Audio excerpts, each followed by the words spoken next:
اللي يخيط ثيابنا يا جماعة حنا، يعني أروح للخياط ولا محل ثياب أقول له أعطنا المتر وقس ثوبي وأعطيها الحد، يعني أنا اللي أختار حد ثوبي من تحت، صح ولا لا؟ صح. انتبه معي لهالنقطة، إن كنت ما تدري تبي تدري الآن، وإن كنت تدري بتذكر، وإن كانك تسوي هالشيء اقلع عنه، وإن كانك ما تسويه انتبه له مستقبلا. الحبيب صلى الله عليه وسلم يقول: ما أسفل من الكعبين ففي النار.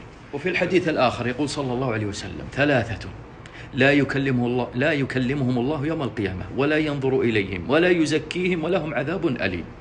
منهم المسبل إزارة، نسأل الله العافية والسلامة. يقول أهل العلم: التحريم مطلقا كبر ومن غير كبر، لكن إذا كان خيل وكبر فهو أشد حرمة وأشد عقوبة، نسأل الله العافية والسلامة.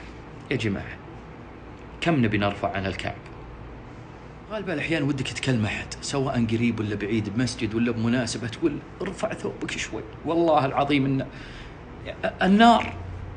لكن لعلنا بمثل هالمقاطع هذه ضغطة زر نوصله له بطريقة أو بأخرى، أو تواصله إن شاء الله بتوفيق الله، ونكون إن شاء الله برأت الذمة وأنكرنا المنكر، وإن شاء الله أننا نكسب أجره إن رفع ثوبه وهرب عن هالوعيد ذا. الله يسعدنا وإياكم ويغنينا وإياكم بحلاله عن حرام، وأن ينجينا وإياكم من عذاب النار.